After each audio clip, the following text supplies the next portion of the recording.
Hi hello welcome back to my channel. ഇന്ന് നമ്മളൊരു pocket ഷവർമ റെസിപ്പിയാണ് ട്രൈ ചെയ്തിട്ടുള്ളത്. ഇത് നമുക്ക് ഇഫ്താറിനൊക്കെ ഒരു വെറൈറ്റി ആയിട്ട് ഉണ്ടാക്കാൻ പറ്റിയൊരു സ്നാക്സാണ്. നമുക്ക് സാധാരണ സ്നാക്സ് എന്നൊക്കെ ഒരു വെറൈറ്റി ആയിട്ട് വേണമെന്നുള്ളവർക്ക് ഇതൊക്കെ ട്രൈ ചെയ്ത് നോക്കാം കേട്ടോ. അപ്പോൾ നമ്മൾ വീഡിയോയിലേക്ക് പോകുന്നതിന് മുന്നേ നമ്മുടെ ചാനൽ സബ്സ്ക്രൈബ് ചെയ്ത് സപ്പോർട്ട് ചെയ്യാം കേട്ടോ.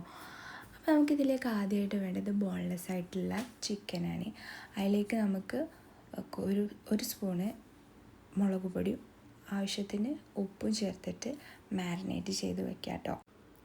ബോൺലെസ് ആയിട്ടുള്ള ചിക്കൻ തന്നെ എടുക്കാൻ പ്രത്യേകം ശ്രദ്ധിക്കണം കേട്ടോ.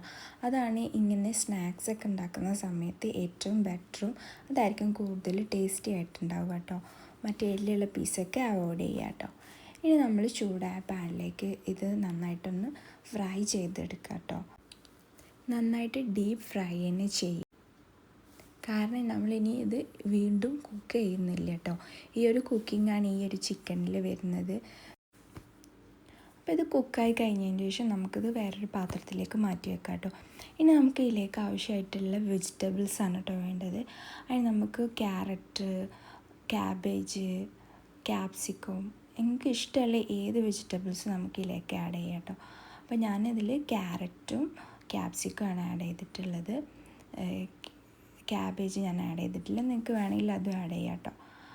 പിന്നെ നമ്മുടെ ചിക്കന് വലിയ പീസൊക്കെ ഞാൻ ചെറിയ പീസാക്കി മാറ്റിയിട്ടുണ്ട്. പിന്നെ മല്ലിയില, പിന്നെ കുറച്ച് ടൊമാറ്റോ സോസ്, പിന്നെ മയോണൈസാണ് ഇതിലേക്ക് ആഡ് ചെയ്യേണ്ടത്.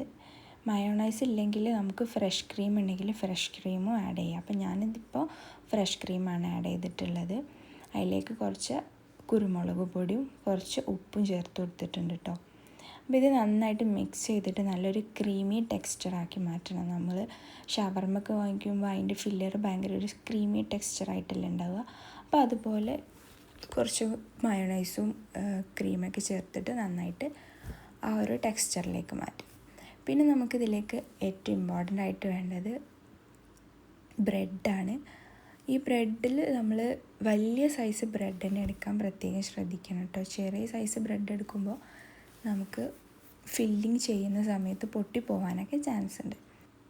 അടുത്തതായി ഒരു മുട്ട പാത്രത്തിൽ പൊട്ടിച്ചിട്ട് അതിലേക്ക് കുറച്ച് പാലും കുറച്ച് മൈദയും ചേർത്തിട്ട് നല്ലൊരു ബാറ്റർ റെഡിയാക്കണം കേട്ടോ. നമുക്ക് ഈ ഒരു ബ്രെഡ് അതിൽ വെച്ച് ഡിപ്പ് ചെയ്യാൻ വേണ്ടിയിട്ടാണ് കേട്ടോ.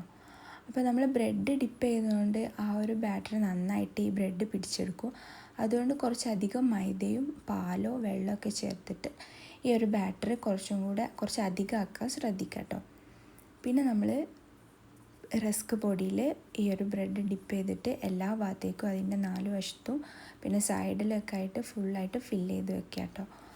ഈ ബ്രെഡിൻ്റെ എല്ലാ ഭാഗത്തും റസ്ക് പൊടി ആയിട്ടുണ്ടെന്ന് ഉറപ്പ് വരുത്തുക കേട്ടോ. കാരണം നമ്മളിത് ഫ്രൈ ചെയ്യുമ്പോൾ ബ്രെഡ് എണ്ണ കുടിക്കാൻ ചാൻസ് ഉണ്ട് കേട്ടോ.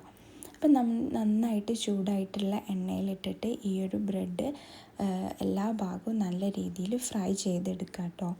നല്ലൊരു ഗോൾഡൻ ബ്രൗൺ കളറാകുമ്പോൾ നമുക്കിത് മാറ്റി വെക്കാം.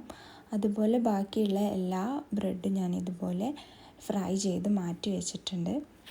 ഇനി നമുക്കിത് കട്ട് ചെയ്യണം. അതിന് വേണ്ടിയിട്ട് നമുക്ക് കോൺവൈസായിട്ട് അങ്ങനെയും കട്ട് ചെയ്യുക, അതല്ല ഹൊറിസോണ്ടലായിട്ട് അങ്ങനെയും നിങ്ങൾക്ക് ഇഷ്ടമുള്ളതുപോലെ കട്ട് ചെയ്യാം കേട്ടോ.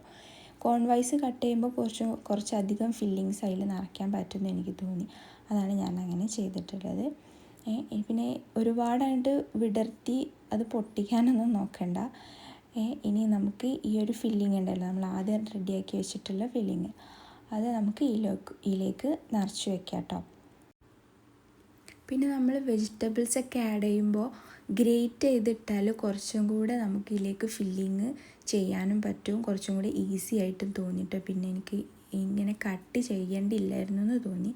അപ്പോൾ നിങ്ങൾ ചെയ്യുമ്പോൾ ഗ്രേറ്റ് ചെയ്തിട്ടിടാൻ ശ്രദ്ധിക്കുക, അല്ലെങ്കിൽ വളരെ ചെറുതാക്കിയിട്ട് ചോപ്പ് ചെയ്തുകൊണ്ട് അങ്ങനെയും ചെയ്യാം. കട്ട് ചെയ്യുന്നതിനേക്കാളും എളുപ്പം അതാണ്. അപ്പോൾ ബാക്കിയുള്ള എല്ലാ ബ്രെഡും ഞാൻ ഇതുപോലെ ഫില്ല് ചെയ്തുകൊണ്ട് മാറ്റിയിട്ടുണ്ട്. നമുക്ക് ഇഷ്ടമുള്ള ഷേപ്പിൽ നമുക്ക് കട്ട് ചെയ്തിട്ട് ഇത് ഫില്ല് ചെയ്യാം. ഹൊറിസോണ്ടലാകുമ്പോൾ അങ്ങനെയും ചെയ്യാം കേട്ടോ. ഇങ്ങനെ ചെയ്യുമ്പോഴാണ് കൂടുതൽ ഫില്ലാവുന്നത് തോന്നിയത്, അതാണ് കേട്ടോ ഞാൻ അങ്ങനെ ചെയ്തത്. അപ്പോൾ ഇതാണ് നമ്മുടെ പോക്കറ്റ് ഷവർമൻ്റെ ഫൈനൽ ലുക്ക്.